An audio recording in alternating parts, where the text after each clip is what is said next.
Gary, can you hear us? Sound check. Councilmember Peter Sagan?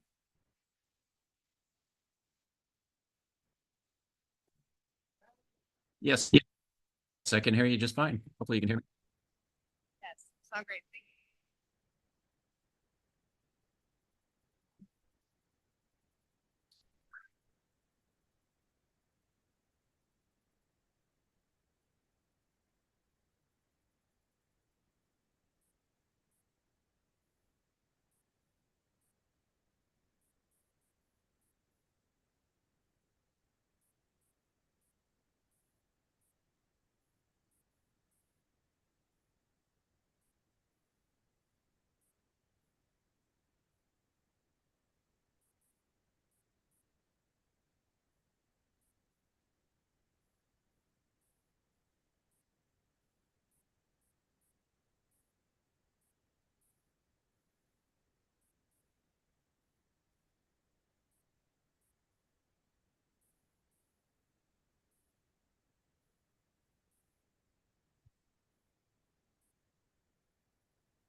Councilmember Peter Sagan. can you hear us? Gary, you can hear us? Second one more time before we start.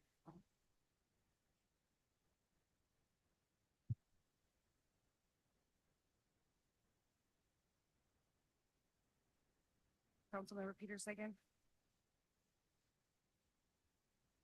I can barely hear you.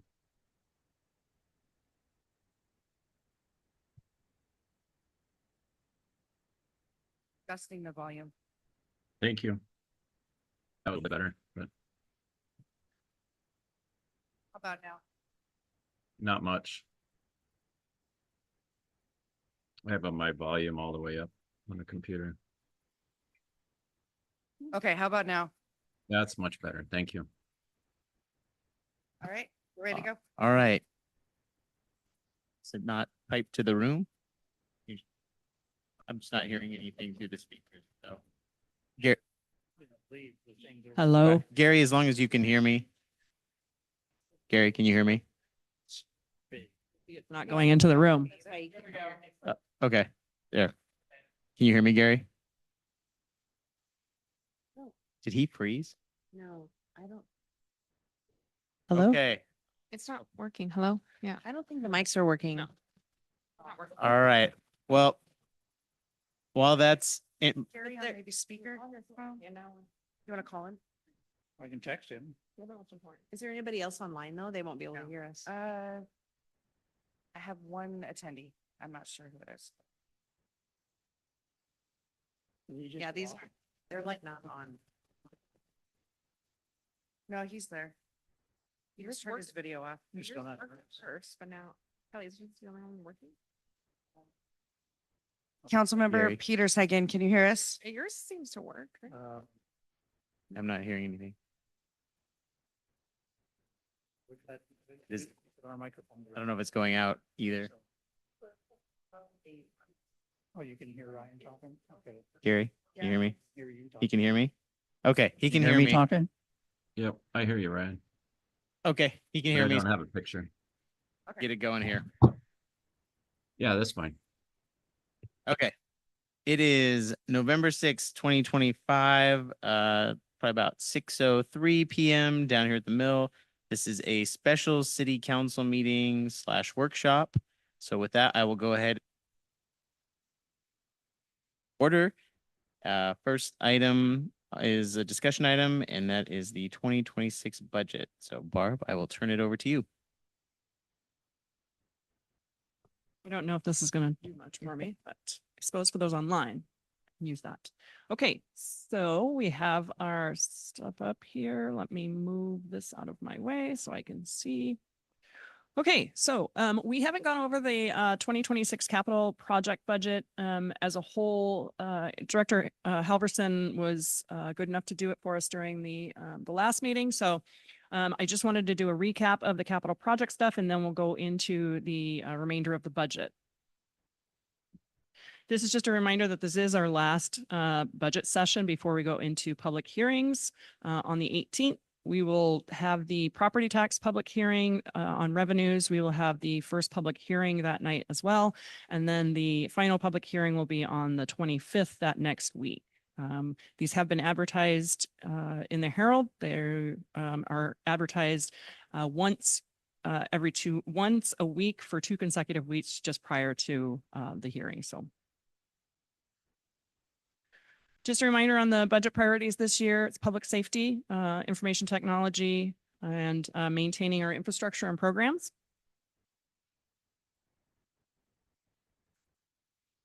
So looking at our capital project. Director Halverson did go through your CIP for your 2026 to 2031 capital improvement. I won't go through the whole thing. I'll just hit some highlights. So there are 46 total projects slated for the 2026 through 2020 or 2031 CIP. 26 of those, 30 of those are budgeted partially in 2026. 27 of those 30 are multi-year projects. They are either prior, moving forward, or current 2026 year, and then into 2027, 2028. Some of those are waiting on grant funds, so they are in the CIP, but not included in the 2026 portion. So we have a 2026 budget of capital for 27, just over 27 million. 23 of these projects were budgeted in 2025 and approximately 19.4 million will be rolled forward into 2026. So not a whole lot of additional capital funds going in there. And then the remaining are in planning stages or phased projects. So except for the traffic safety camera program, that one is a new one in the budget.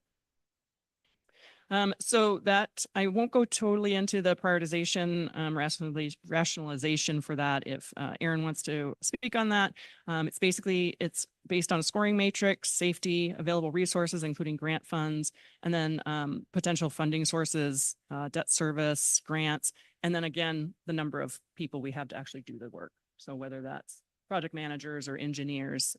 So you can see how these projects are actually built through the funding. You have 12 transportation projects, 10 parks projects, 3 facilities, and then 5 in stormwater.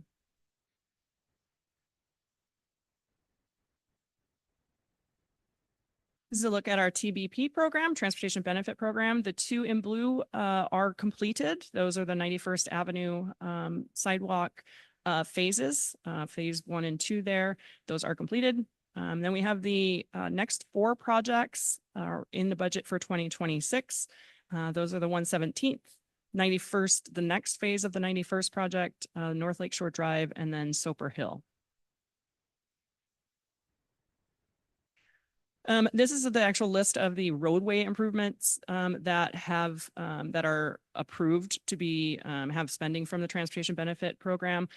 But the pavement preservation, the first $500,000 of the transportation benefit funding goes towards pavement preservation.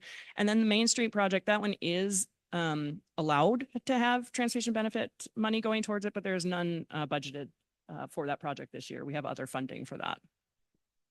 And then the 2 that I have highlighted here, the TBP 5, the 91st project, and then the Soper Hill, both have either have grants secured or have applied for grants. Just to look at the street and stormwater projects. I'm not going to go into these in detail. I know Aaron did kind of go through these with you previously. The ones that have the highlight in yellow on the side, those are eligible for TBP funds. And then we just have the totals here, which were on the previous slide as well. We have about $8 million budgeted for the street sidewalk traffic safety capital projects. We have 2.3 million in stormwater. And then these are your parks and facilities projects.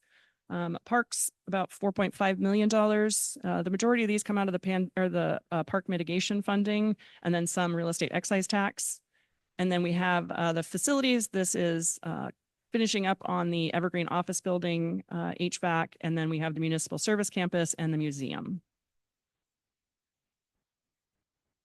And this is just a look at the funding sources for the capital project summary. So we have funding coming from grants. That's the largest portion of our funding. We have about $14 million slated in grant funding for the capital projects. The general fund, the 2.7 million, that is actually coming out of the pandemic recovery fund, and that's municipal services and museum projects that we have in there. And then you can see the majority of the rest comes out of transportation benefit, traffic mitigation, park mitigation, REIT, the 2 different REITs, sidewalk fund, stormwater capital. And then we do have a public works trust fund loan out this year. The total of the loan is actually 911,000, but only about 731 is intended to be used in 2026. And then the payments for that public works trust fund loan will be coming out of the stormwater fund. That's where the loan will be used. Are those already committed from the Public Works Trust Fund Yes, by them? yes. They can't be swept. No, we already have a signed agreement with them. Okay. Good question, though. You never know. No, we have a signed agreement with them. So this is just a look at our real estate excise tax 1 fund. The majority of the expenses out of this fund are for debt service. As you can see, we have our 2008 bond, the PD bond for the current PD building and then the commercial building. We have the civic campus. And then we have the bond fees for those. So this civic campus reduced by rents. This is actually rent money coming from those commercial buildings in to help pay for the bond.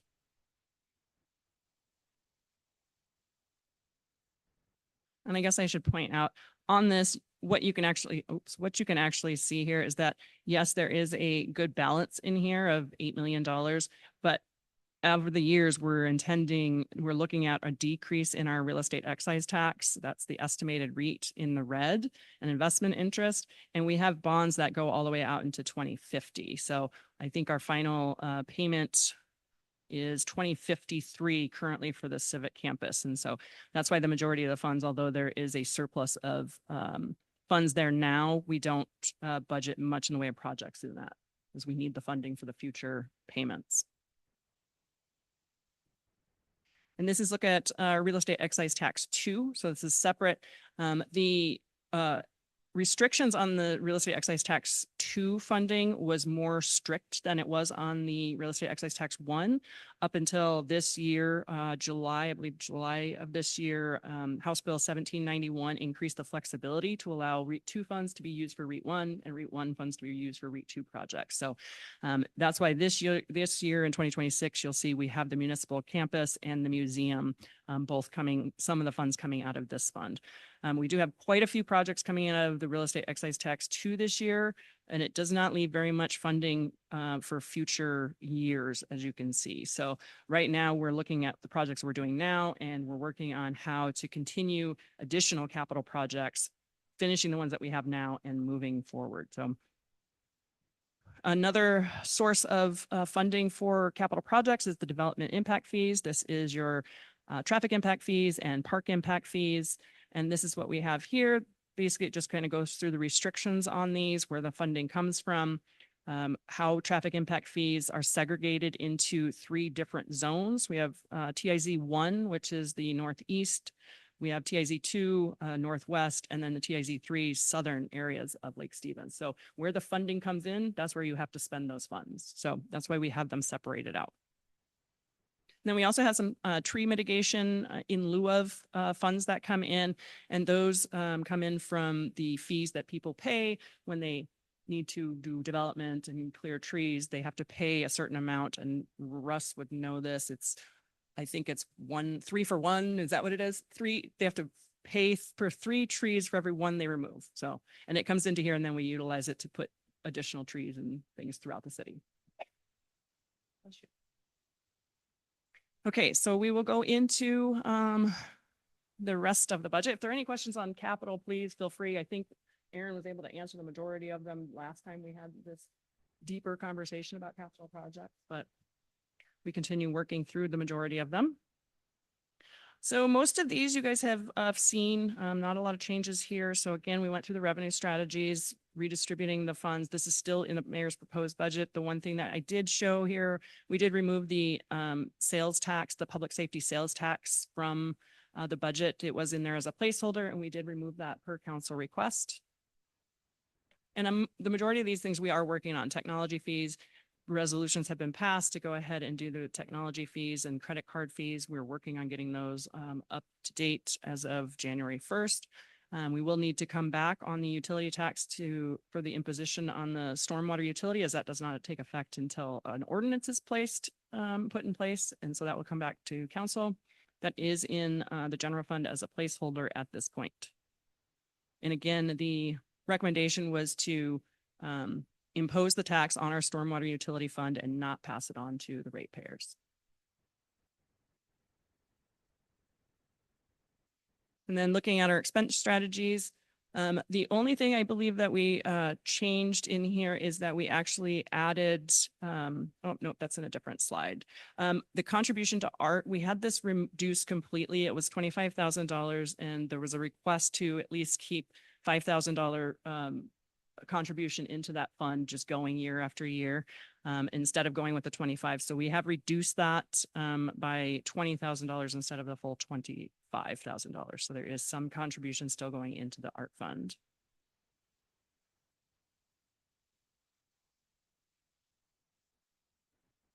So this is looking at our 2026 wages and benefits. General fund, it's about 66% of all wages and benefits. And then permit and rentals, because of the reallocations we did with that fund and the general funds, it's about 11% now. Street fund 10% and stormwater is 13%.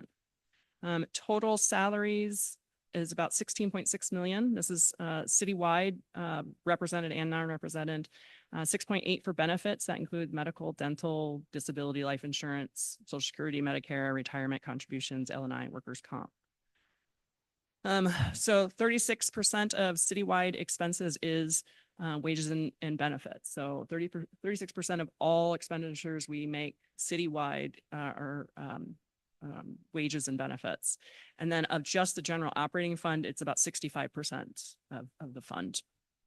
And this just breaks down where you can see the wages by department. In the citywide, we have the police.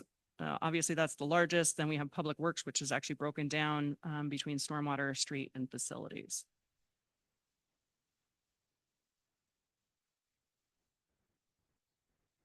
This is so small on my screen. I'm having trouble seeing it.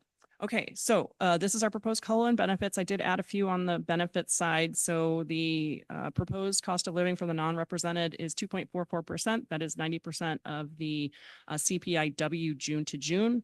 Estimated cost is about $240,000. $127,000 of that is general fund. About $50,000 to permit and rental fund. Not a lot going to the rental fund. We only have a few people who actually have a percentage allocation into that fund that are not represented. And then we have the represented class. As you know, the Guild, they're commissioned. They had a 2024 contract. Their increase for 2026 will be 3%. The Guild non-commissioned is that 90% of CPIW, which is the 2.44%. And the total for the police increase is $168,000 to the general fund. And then the Teamsters are in negotiations. What is actually in the budget right now as a placeholder is the 2.44%. And then I went through the citywide benefits to kind of show what our increases were this year. And then we just got noticed that the paid family medical leave is increasing about 23%. And then the L&I is increasing by 4.9% plus an experience rating. And so that turns into about $40,000 for the L&I and about $10,000 for PFML. So it's about another $50,000 that we're adding in. So then for the market study, I know Anya kind of gone over this and she'll talk more about the Teamsters side during executive session as that is part of the contract. So what we have currently in the mayor's proposed budget is taking the job grade to 95% of the market in the 60th percentile. So that's bringing all non-represented jobs that are under 95% of the market to within 5% of market. So we have an estimate here that's $345,000 with COLA and benefits. As I mentioned, the COLA is already in the budget, the mayor's proposed budget. And so the placeholder for the market study for this is about $100,000 that we have in there. So the market study is about $100,000 additional to what we already have in there. We're looking at about 50,000 general fund, about 10,000 permit, and then 10,000 street and about 30,000 stormwater. Stormwater is higher. They have quite a few more non-represented staff than street fund does. Just a clarification, Barb, thank you. The estimated 345,000 with COLA and benefits, that is an increase to salaries and benefits over what you presented a couple slides ago when we looked at wage and benefits. No.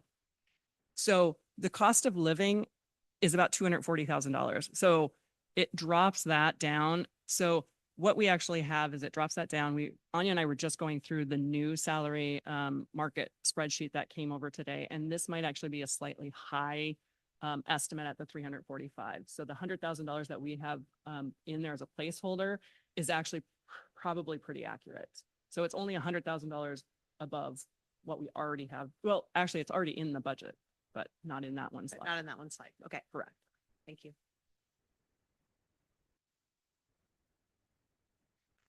So again, these have not changed. The IT application data analyst is in as a Q2 hire, and then the traffic engineer is in as a Q1.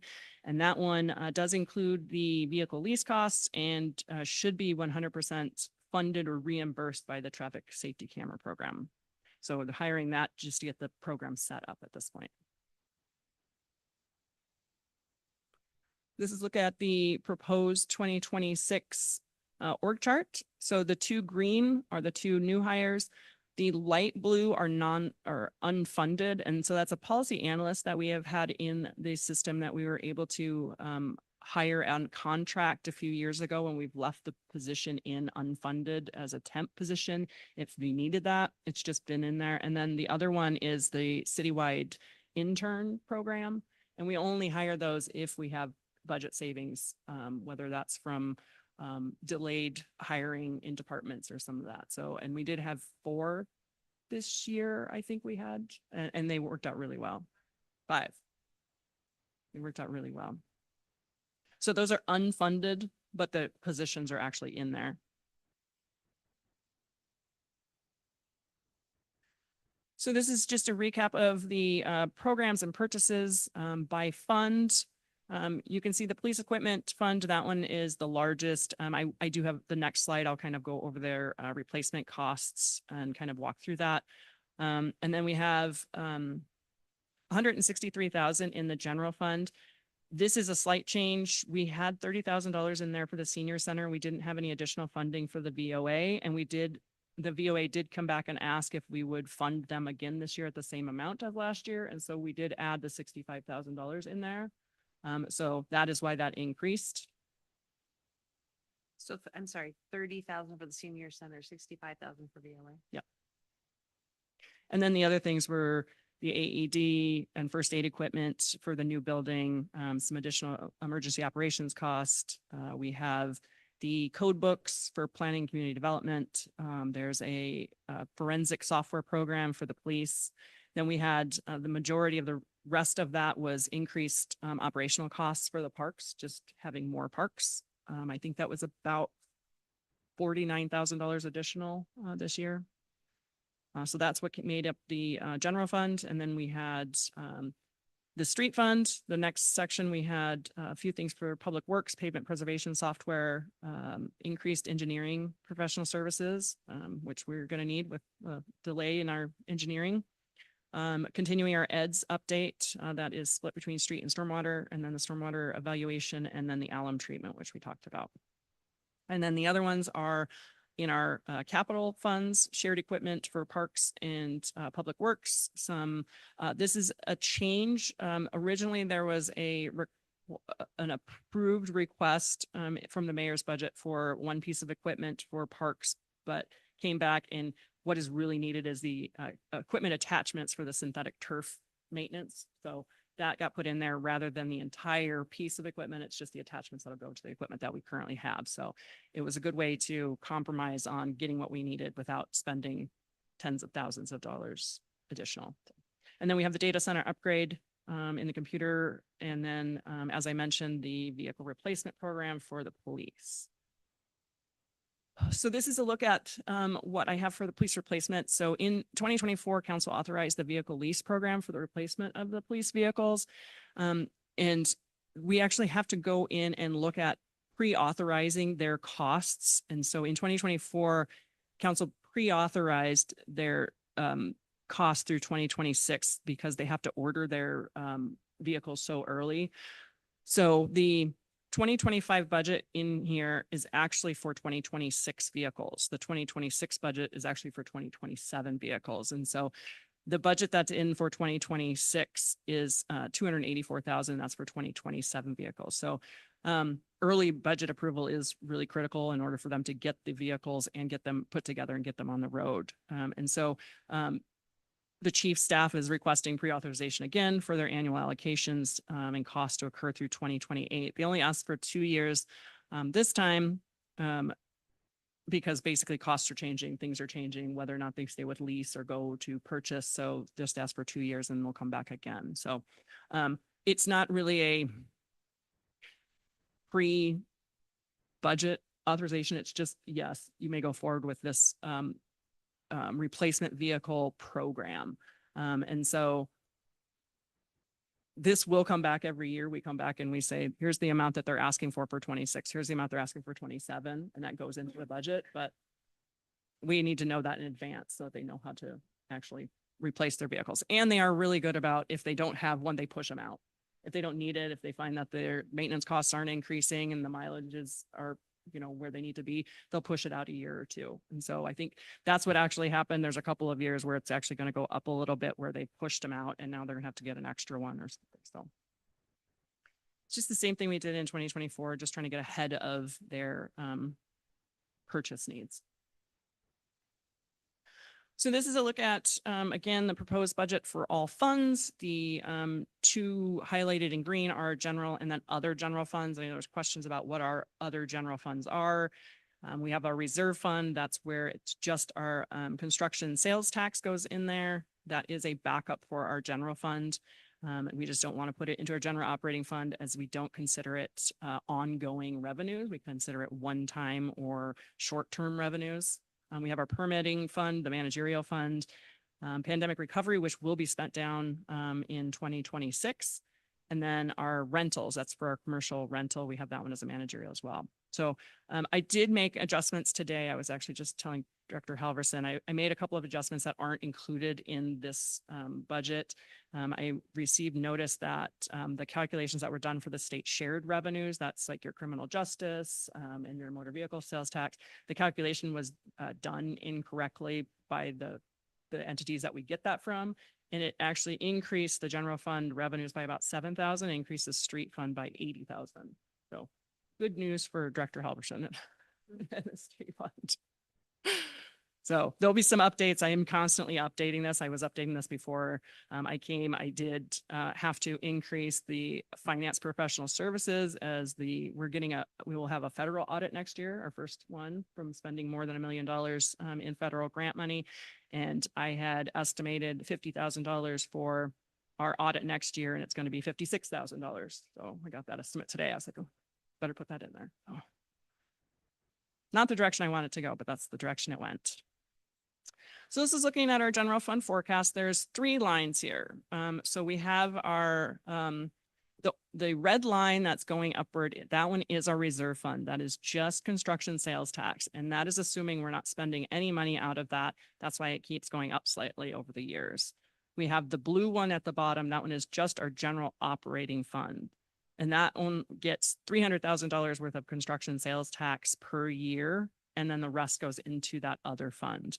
I did talk to a number of cities and they said, oh, you're able to keep that money out? It's like, yes, but it still is backup for the general fund, general operating fund. So a lot of them actually just put it in there into their general fund, but I don't, because it's technically one-time funds.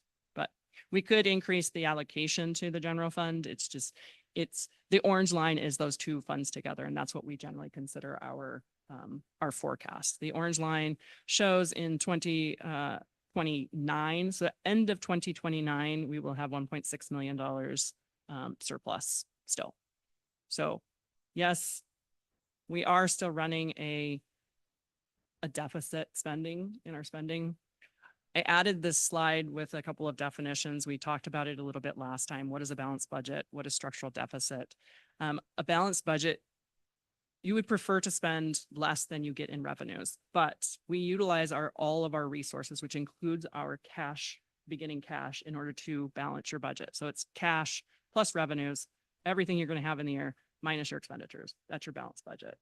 We are running a spending deficit, which recurring expenses that are higher than revenues do create a structural deficit. And that is what we are recognizing over the years, what we need to actually do. And so again, as I've said in the past, when our financial forecasts go down in years 3, 4, it's just a sign that we need to work on it. It's not, we're going to go broke. We need to work on this. We need to make structural changes that will essentially reduce non-essential services or increase revenues.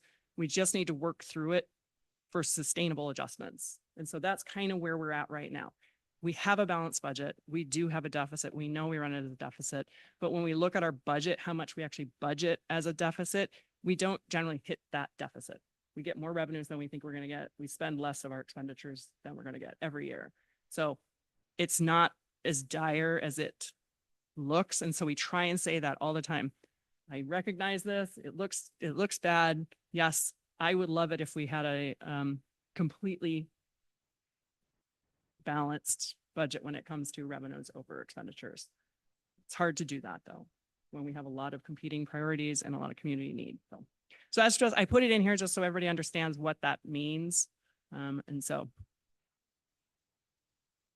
that is the end of this presentation. I don't have a lot more at this point. I really just wanted to get in front of council and say, this is what the mayor's proposal is. And I'd love to hear anything, even though the mayor isn't here. You have. You'll pass it along. You'll You have pass it city along. administrator, interim Halverson. We will pass that stuff along and that's exactly what we can do is whatever. If council wants to make some changes or make some recommendations, we can make those for the public hearings. Any questions for staff? Two things that I'm worried about. One is the police force. It's always something we worry about. I get it. Can't hire them fast enough, even though we budget them. The other one I'm worried about is the permit center. It sounds like that we're having difficulties getting permitting out on time for some major projects. I don't know if that's actually true or not, but it sounds like it to me from outside sources. I'm kind of worried about that too.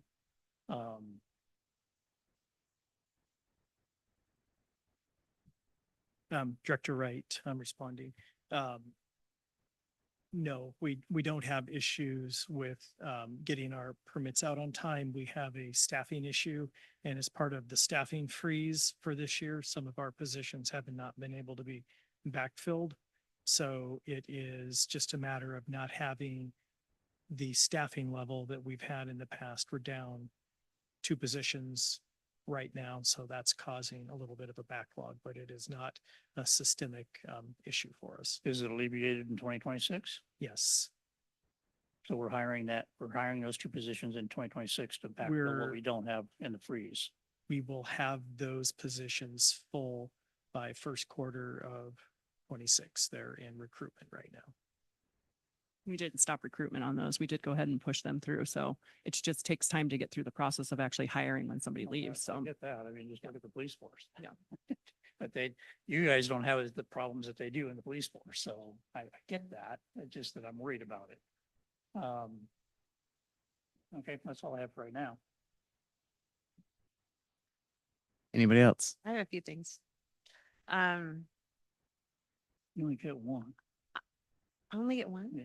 I'm gonna take 2. I am pleased with the progress that has been made since the first look that we had at the mayor's budget. I think that it really shows the work that the city staff did to really kind of dial in and get in the weeds and make some tough decisions. And at the end of the day, we are honoring our commitments to some of the most vulnerable folks in our community by continuing our funding to the senior center and BOA. And we are not passing any new taxes that will impact our constituents at this time. And the spend over revenue amount has shrunk considerably from our first look at this budget.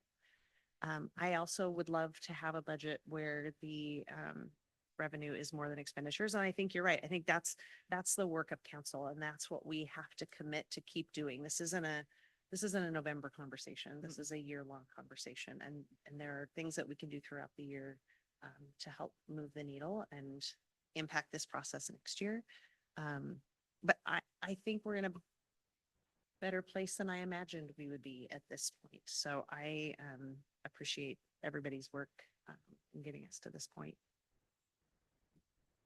I appreciate you saying that.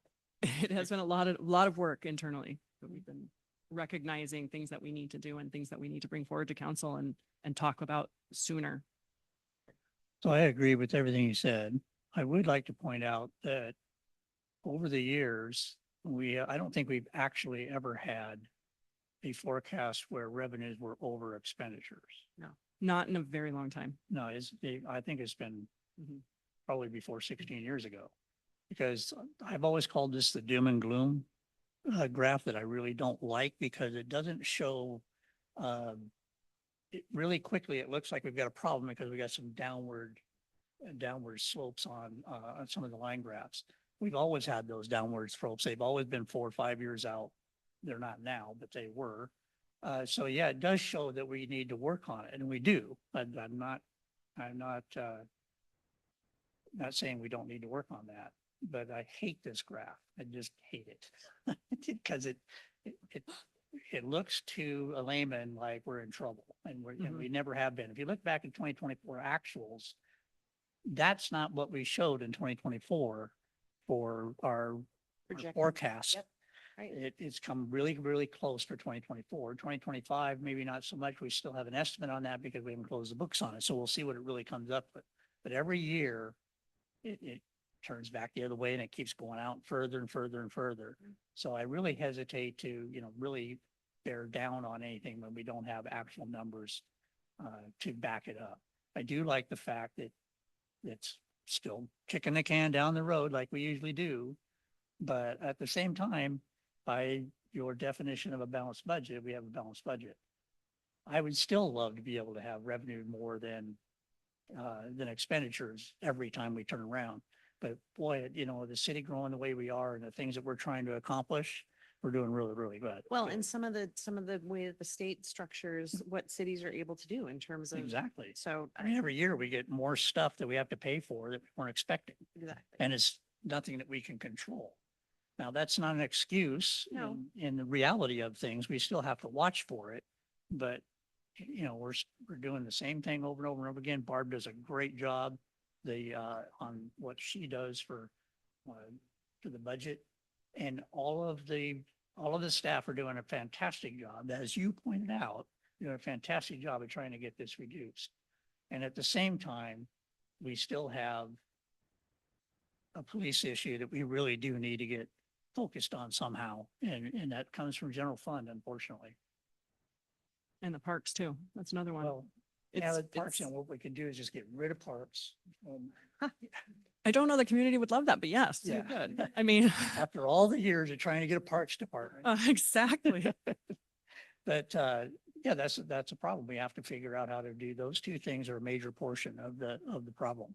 And the city's still growing. It isn't going to slow down anytime soon. And the expectations on the city keep growing. The streets, the sidewalks, the care of the parks, the police force, the expectations just keep growing. And Barb, I just want to thank you for making this easy to understand and easy to follow. It's a lot of information to put in a presentation that doesn't take 5 days. I appreciate that. Thank you. Gary, do you have anything you'd like to add?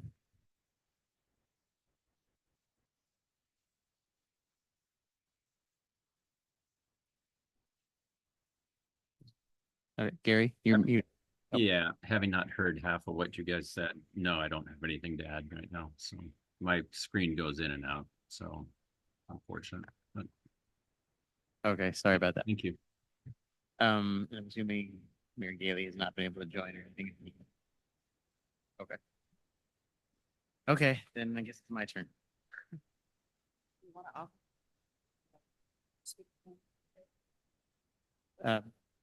Yeah. Gary, If it is your computer, do you want to call in on speakerphone?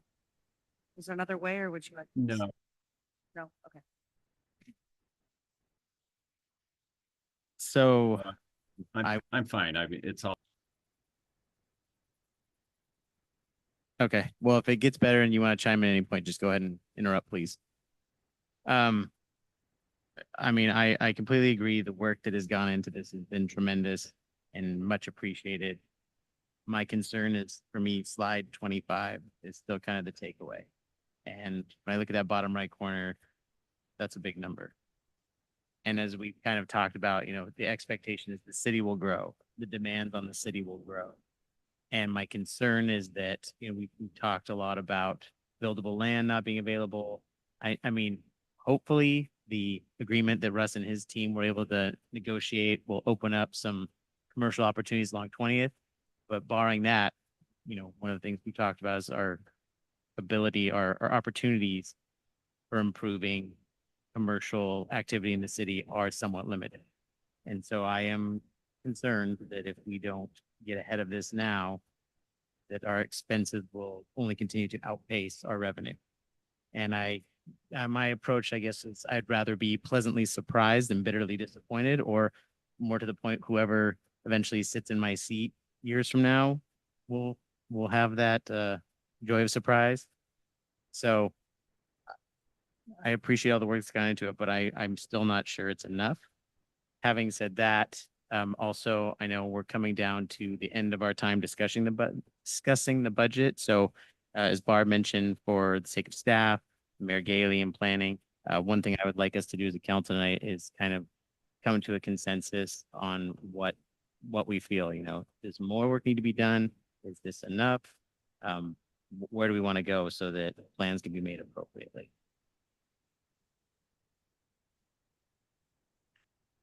I have a hard time answering that question without, as a council, knowing where the work needs to be done.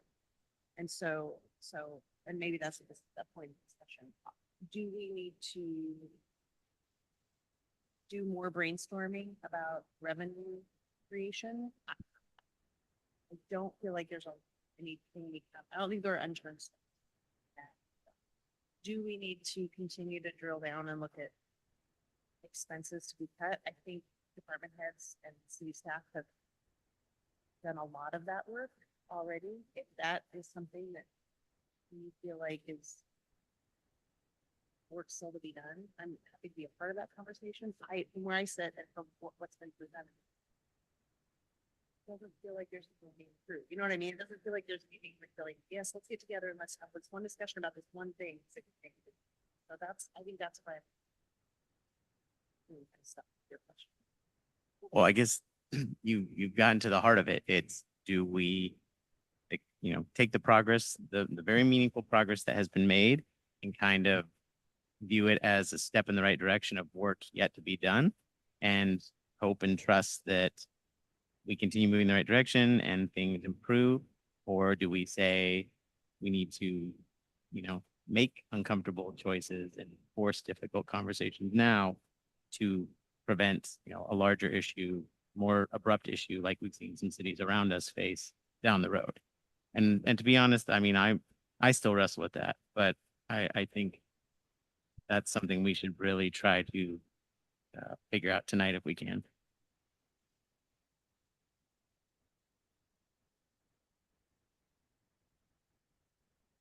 No, that's- You can be. I agree with Angie. I think that they've done a great job this year of trying to whittle down on what's going on. And I am comfortable with what they've done and where we're going. Knowing that there's still work to be done, but I think that we're done this year. Unless somebody comes up with anything else. And the revenue side of it, I look at it, well, I'm not going, we've been tax increases and that based on what's going on around us. With what the state's done this year, and that there's just no appetite for raising kind of funds like that. It's not going to do it. I mean, the council, we could do it, but I vote no. So if we were to vote on the budget tonight, I would be voting. And I agree. I think that our department heads have looked into this. Is there more that could be cut? I don't know, because I'm not in the department. I can't make the decision to say they could have cut more or should have cut more, because I'm not in the department to have that information. I do agree, and I'm grateful that no one's pushing for more taxes, because I would have voted against any tax increase. So I like that a lot. Like Angie had mentioned, our seniors need our help, and we've got their backs. Our VOA is only growing, especially with things that are going on right now. I was talking to Kim before the meeting started, and thankfully our food bank, our community is extremely generous, which is a very good thing. But we can't leave them, and we, so I would vote for it in that the things that are important to me as someone on the outside looking in. Like I said, I don't work in these departments. I can't make decisions as to whether or not they should have cut more or should have cut less. We put our trust in our department head. No new taxes. That was super important to me. That's not on here. We're taking care of our seniors. We're taking care of our family with needs. Assistance. Those things were important to me, so I would vote yes. I think our department have worked really hard. Does it mean we don't have to go back to the table again next year and say, you know what, what things are looking? One thing that I didn't see on here, I know we've been pushing towards getting sewer out of the industrial. You know, does any of that factor into the budget, or is it all too questionable at this point in time to even forecast?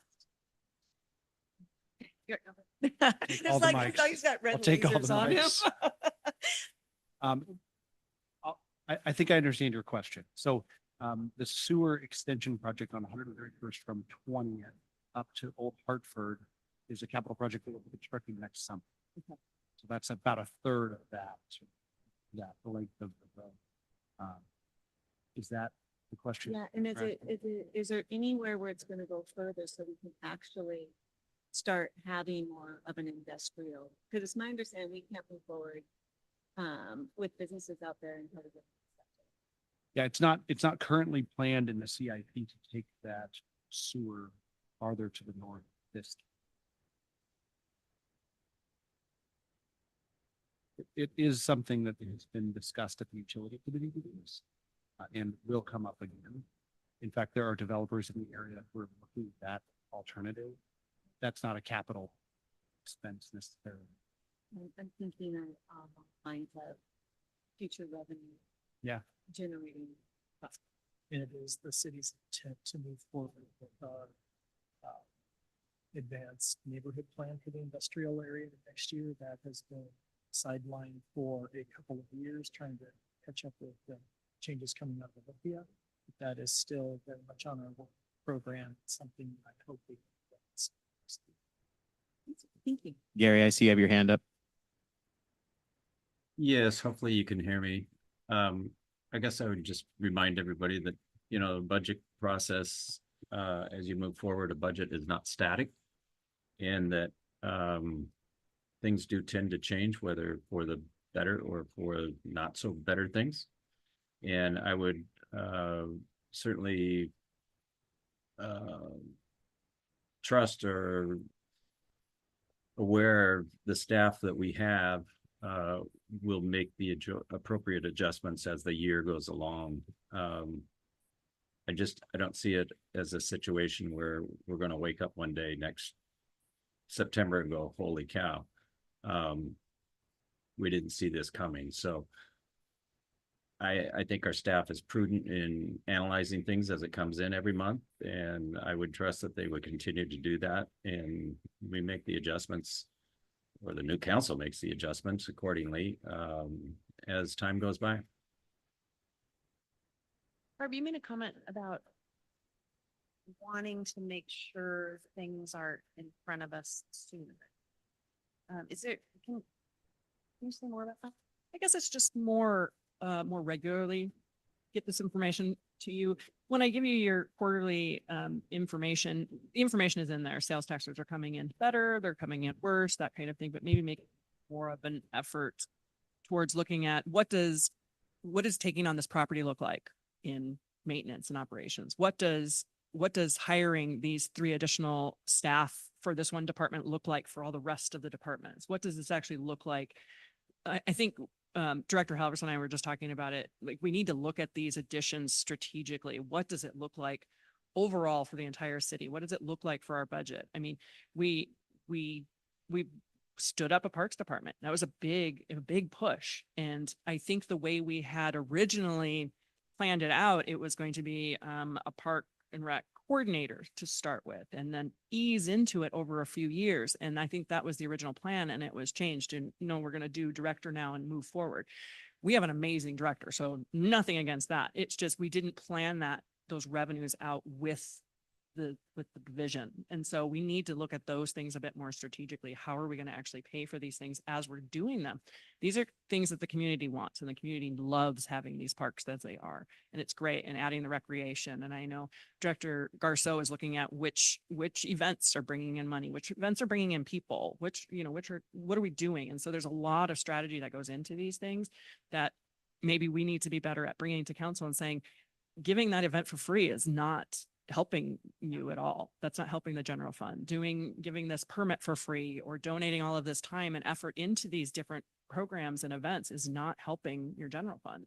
So I guess that's just some of the things that need to be considered in advance and as a whole. I almost wonder, I always appreciate your budget updates, and I think you do provide the information that we need, but I do wonder if we had like a quarterly budget workshop that was really just, all budget This. and where we could kind of drill down a little bit and better understand things like that. I wonder if then, September, October, November would be, I don't know. It's not that it's not smooth. It feels like a lot of information all at once, and maybe there's a way to have more information. I think a way of looking at it is if we could get to a biennial budget, then it would be easier for the staff to do that for us.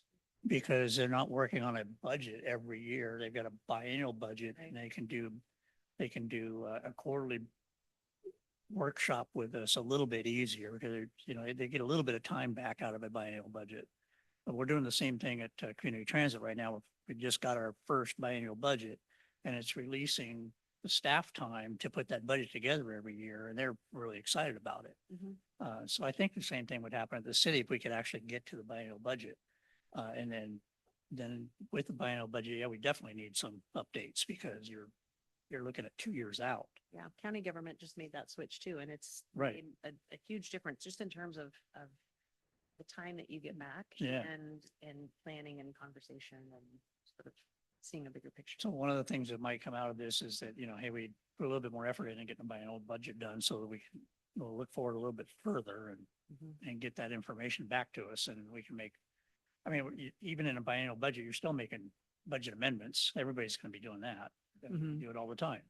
And I think that's something that we've talked about a number of times, and we keep pushing out because we're holding to find out the results of the sewer.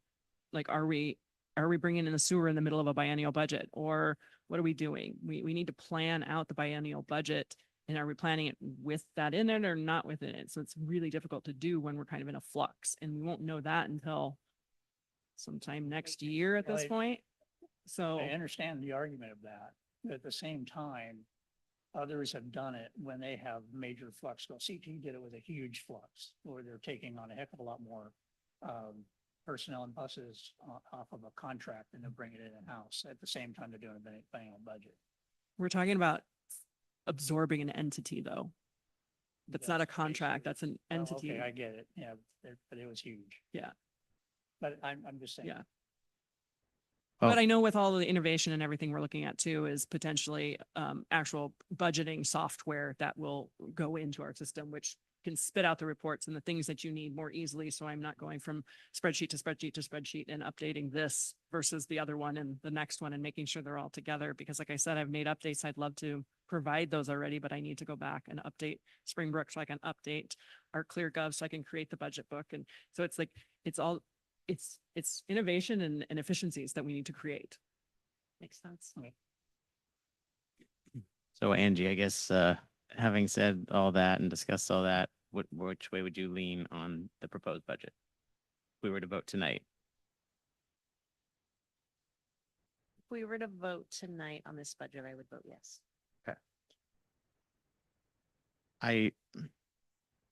Again, I appreciate all the work that's gone to it, but I don't think I would. Having said that, obviously council members Ewing and Hilt are not here, so I can't speak for them, but it sounds like you have a majority that would vote yes on the budget, so we can go ahead and proceed with preparing everything in that light, and we'll go that way. Can I ask, what would you, if you had I mean, you can't ask for a dream world and say, we're gonna cut $1.9 million, but what would that look like? Cutting another 300,000 or something? Is there some number that makes sense to you that we could? I don't know. We would have to look at what kind of service would be cut. And I guess that's kind of the bigger discussion about. Council approves the budget by fund. And so if you said cut $300,000, we would go find something to do, but those decisions come out of the larger departments though. You have to remember that. And so Yep. those are the big decisions. But Yeah, and I mean, kind of my thinking through this whole thing has just been, I don't expect our expenses are gonna go down. I expect the projects, I mean, even just some of the discussions we had about things we want to acquire, how we want to improve them, the cost of those. I mean, even looking at the new campus, moves like that. Maybe I'm not thinking like a city and I'm thinking like a personal household, but for me, I don't want to discount the value of saving up for the thing you want, having positive budget, a budget surplus, and, using some of that instead of having to worry about, what are the bond rates? What kind of debt financing can we get? How long can we afford to outspend our revenue before it's a real problem? I just think it would be nice to maybe have some latitude going the other way. So I couldn't point to any one thing and say, cut that. And honestly, I don't envy Brett if he ever has to make that decision.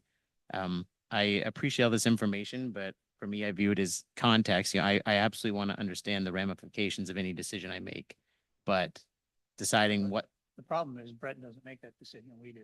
we decide the number, he decides what to do with it. no, Yeah, I get that, but we're deciding the number and that, Brett, then, yeah, okay, yeah, I get it. You're right.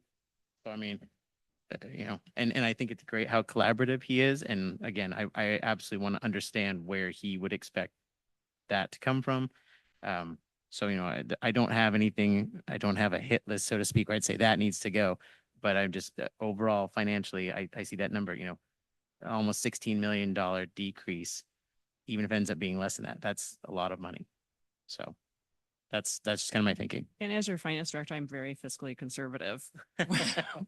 Way more than, and I do feel a responsibility to this funding. And so when people ask me to go find money, I'm like, okay, what are we cutting? I don't envy you either, so. But I will remind anyone who wasn't back in the day, we went through many, many, many years of not spending any money, of not doing any infrastructure, just saving money. And we did nothing. We had no new parks. We had no, we didn't do much maintenance on the roads. We didn't have any new capital projects. We basically just stayed static for a really long time.